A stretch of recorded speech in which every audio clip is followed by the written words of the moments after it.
안녕하십니까. 8월 4일 수요일 새벽 기도의 말씀을 전합니다. 하나님께서 오늘 우리에게 주시는 말씀은 이사야 56장 1절에서 8절까지의 말씀입니다. 이사야 56장 1절에서 8절까지의 말씀을 제가 읽겠습니다. 여호와께서 이와 같이 말씀하시기를 너희는 정의를 지키며 의를 행하라. 이는 나의 구원이 가까이 왔고 나의 공의가 나타날 것임이라 하셨도다. 안식일을 지켜 더럽히지 아니하며 그의 손을 금하여 모든 악을 행하지 아니하여야 하나니 이와 같이 하는 사람, 이와 같이 굳게 잡는 사람은 복이 있느니라.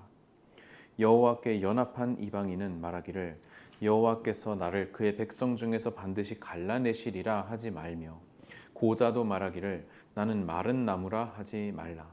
여호와께서 이와 같이 말씀하시기를 나의 안식일을 지키며 내가 기뻐하는 일을 선택하며 나의 언약을 굳게 잡는 고자들에게는 내가 내 집에서 내 성 안에서 아들이나 딸보다 나은 기념물과 이름을 그들에게 주며 영원한 이름을 주어 끊어지지 아니하게 할 것이며 또 여호와와 연합하여 그를 섬기며 여호와의 이름을 사랑하며 그의 종이 되며 안식일을 지켜 더럽히지 아니하며 나의 언약을 굳게 지키는 이방인마다 내가 곧 그들을 나의 성산으로 인도하여 기도하는 내 집에서 그들을 기쁘게 할 것이며 그들의 번제와 희생을 나의 제단에서 기꺼이 받게 되리니 이는 내 집은 만민이 기도하는 집이라 일컬음이 될 것임이라.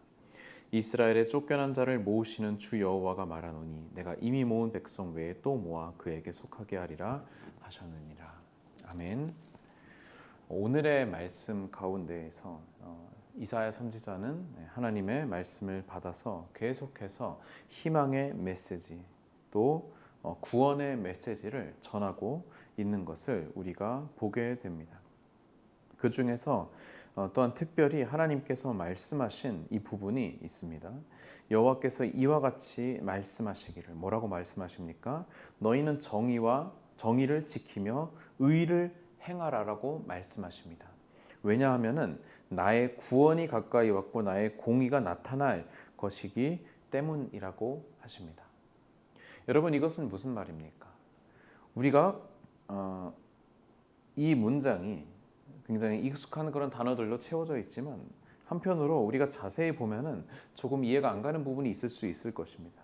왜냐하면 우리가 알기로 구원은 믿음으로 말미암는 것인데 나의 구원이 가까이 왔고 나의 공의가 나타날 것이다 라고 하는 그러한 하나의 구원의 사건이라고 한다면은 우리에게는 예수님께서 우리를 찾아오셔서 우리가 예수님을 믿고 우리가 예수님을 따를 때 그때 우리에게 구원이 일어난다라고 하는 것을 우리가 알기 때문이죠. 그런데 그 전에 하나님께서는 정의를 지키며 의를 행하라고 말씀하십니다. 왜냐하면은 구원이 가까이 왔기 때문에 라고 하는 다소 시제가 좀 달라지는 그러한 말씀이 우리에게 읽혀집니다. 그러면서 또한 안식일을 지켜 더럽히지 아니하고 손을 금하여 모든 악을 행하지 아니하여야 하나니 이와 같이 하는 사람, 이와 같이 굳게 잡는 사람이 복이 있다라고 하나님께서 말씀하십니다. 여러분 이것은 무슨 말입니까? 여기에 나와 있는 구원 그리고 하나님의 공의가 나타난다는 것은 말 그대로 하나님의 구원이 이 땅 가운데 임한다는 것이죠. 그런데 그 구원은 또 다른 말로는 심판이라고 하는 그런 개념 또한 있습니다. 어떤 심판입니까?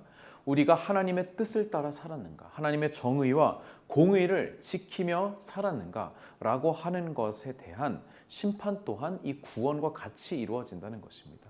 그렇기 때문에 하나님께서는 이스라엘 백성에게 정의를 지켜라, 공의를 지켜라. 왜냐하면 하나님의 구원이 이제 다다랐기 때문이다 라고 말씀하시는 것입니다. 역사 가운데 이러한 하나님의 구원의 표지로 나타난 그런 사건은 여러 개가 있습니다. 이사야에서는 대표적으로 고레스 왕의 칙령이 바로 그러한 구원의 사건으로 예표가 되는 것이죠. 또 우리가 가장 핵심적인 구원의 사건으로 볼 수 있는 예수 그리스도의 십자가 사건이 또한 그럴 수 있고요. 또한 나아가서 우주의 결말을 보여주는 역사의 종말을 나타내는 그 최후 심판의 그 사건 역시 우리의 구원이 완성되는 그러한 사건이라고 우리가 생각을 할 수 있습니다. 그렇다고 한다면 그때까지 믿는 자들, 하나님을 따르고 하나님을 신뢰하고 하나님의 종, 하나님의 백성이라고 스스로 생각하는 이들은 어떻게 해야 할 것인가 라고 하는 지침을 하나님께서 알려주시는 것입니다. 그것은 무엇입니까? 사실 처음 듣는 이야기가 아니죠. 성경에서 그 이전에도 그 이후에도 계속해서 강조되는 이야기. 하나님의 정의를 지키고 공의를 지키라는 것. 약자를 돌보고 죄를 미워하고 가난한 자를 돌보는 그러한 하나님의 정의를 세상 가운데에서 지키라 라고 하는 그 말씀입니다. 또한 안식일을 지켜라. 더럽히지 말라. 하나님께 드리는 예배를 소중히 여겨라 라고 하는 그러한 여러 가지 지침들을, 가장 기본적인 지침들을 하나님께서 주십니다. 왜냐하면 그렇게 하는 것이 하나님의 도를 따르는 일이요, 사는 일, 생존할 수 있는 일이기 때문입니다.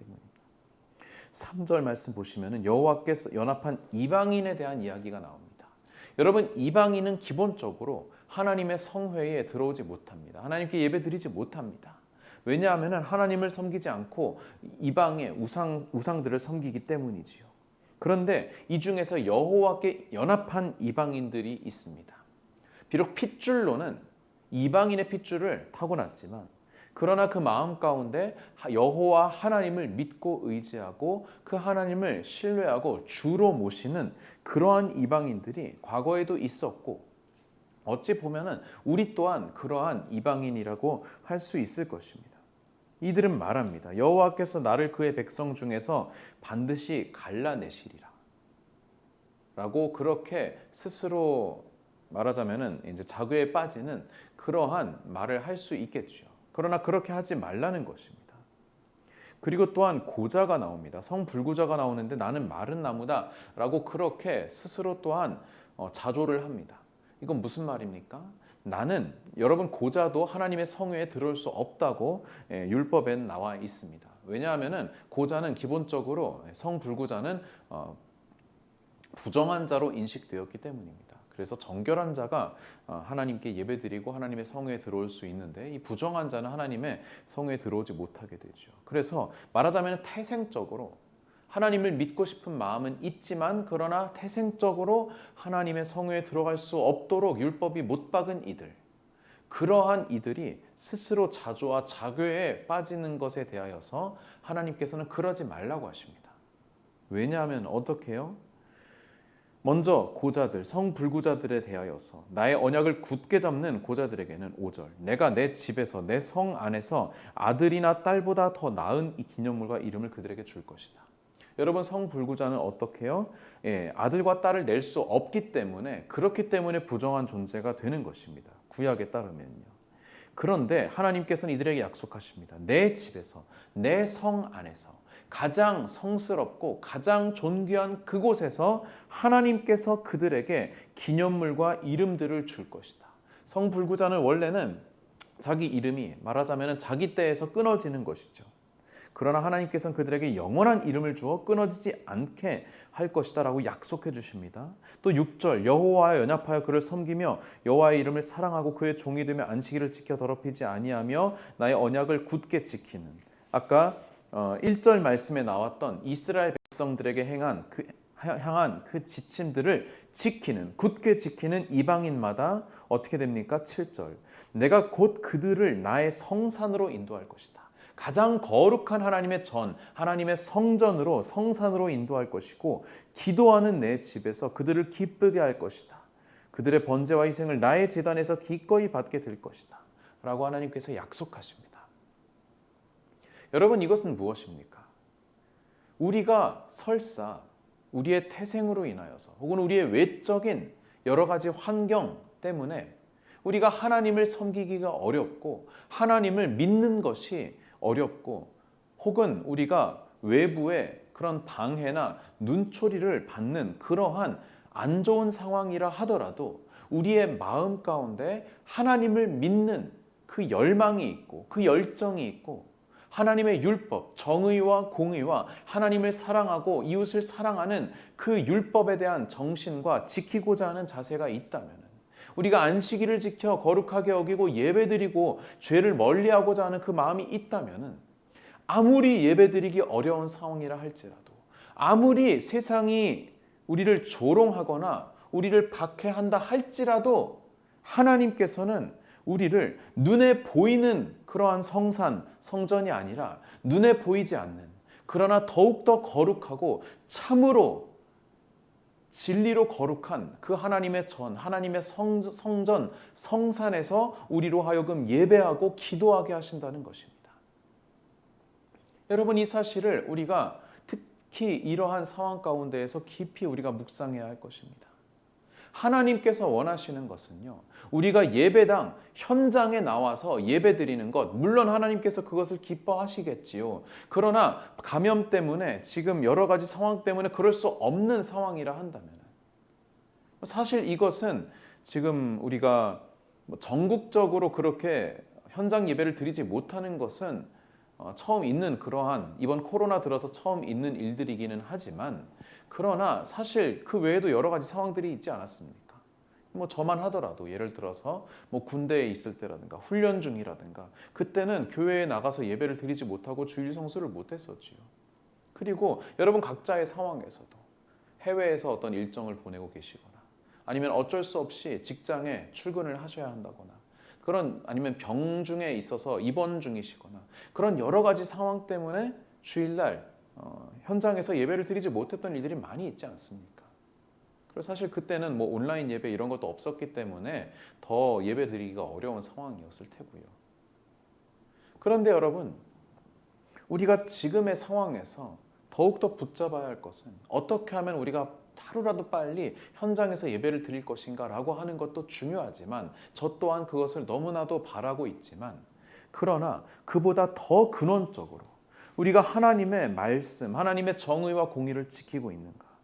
안식일을 우리가 지키고 있는가? 안식일의 참된 의미, 하나님께 예배하고 이웃을 사랑하고 가난한 자에게, 약한 자에게 긍휼을 베풀라는 그 안식일의 참 의미를 우리가 지키고 있는가? 우리가 우리의 손을 금하여 모든 악에서 우리가 멀어지려고 하는 그러한 노력을 하고 있는가? 그런 싸움을 하고 있는가? 그러한 것을 우리가 돌이켜 봐야 할 것입니다. 만약에 우리가 그러한 싸움, 죄를 멀리하고 하나님을 붙잡고자 하는 그러한 싸움을 하고 있는 중이라고 한다면, 하나님께서는 이방인이라 할지라도 성불구자라 할지라도 그 구약의 율법에서 이런 자는 절대로 하나님의 성에 들어오지 못하리라 라고 했던 그러한 사람들이라 하더라도 하나님께서 영원한 이름을 약속하시고 만민이 기도하는 하나님의 집에 초청하신다고 그렇게 약속을 하신다는 것입니다. 여러분, 우리는 어떻습니까? 지금 몇 주째 우리가 현장에서 예배를 드리지 못하고 있지만, 그러나 이 말씀에 대한 확신이 우리 가운데 있습니까? 그렇다고 한다면 우리가 당분간 이 감염병으로 인한 거리두기 단계가 계속 유지되고 있는 동안에는 아마도 우리가 현장에서 예배하기가 힘들겠지만, 그러나 그 기간 동안 우리가 더욱더 우리의 삶 속에서 우리가 하나님의 말씀을 따르고 있는지, 지키고 있는지, 정의와 공의가 우리의 삶 가운데, 우리 가정 가운데, 우리 교회와 한국 사회 가운데 지켜지고 있는지, 그것을 우리가 돌이켜봐야 할 것입니다. 얼마 전에 뉴스를 봤습니다. 우리 성북구에 있는 모 교회에서 우리가 다 알만한 유명한 뉴스에 많이 나오는 그 교회에서 계속해서 대면 예배를 드리고 있고, 지금 여러 가지 법적으로 어떻게든 국가로부터 돈을 뜯어내려고 그렇게 애쓰고 있는 그러한 교회, 그런 목사가 있다는 것을 여러분이 알고 계실 것입니다. 여러분 한번 생각해 보십시오. 어떻게 해서든지 법을 어기면서까지 주위에 민폐를 끼치면서까지 그렇게 현장에서 예배를 드리는 것을 하나님께서 원하실까요? 아니면 당분간 현장에서 만나지 못한다 할지라도 각자 있는 자리에서 하나님의 말씀을 지키고 정의와 공의를 지키기 위해 살아가는 그러한 삶을 위해 노력하는 것을 하나님께서 원하실까요? 정답은 이미 우리가 알고 있으리라 믿습니다. 다만 세상엔 아직까지 그 정답을 알지 못하고, 알고 있다 하더라도 무시하며 살아가는 그러한 교인들이 한국 교회 가운데 있다는 사실을 우리가 애통해야 할 것이고, 더욱더 그들을 위해 기도해야 할 것입니다. 사랑하는 여러분, 우리의 삶 가운데에서 참된 정의와 공의를 지키며 살아가는 삶, 어디든 예배의 처소가 되고 어디든 만민이 기도하는 집이 되는 그러한 복된 예배자의 삶을 우리 모두가 살아내기를 주님의 이름으로 축원드립니다. 기도하시겠습니다. 사랑 많으신 하나님 아버지, 우리의 삶 가운데 장소와 공간이 중요한 것이 아니라 하나님을 지키며 살아가는 우리의 삶의 태도, 우리의 마음이 중요한 것임을 오늘 이사야의 말씀을 통해서 다시 알게 하여 주심을 감사드립니다. 주님, 정의와 공의가 강물처럼 흘러넘치게 하여 주시옵소서. 만나지 못해 어려움 가운데 있는 우리 모든 성도들 가운데 또한 여러 가지로 힘들어하는 이들 가운데 하나님 찾아가 주시고 위로하여 주시고 회복의 능력을 더하여 주시옵소서. 감사드리며 예수님의 이름으로 기도드립니다. 아멘.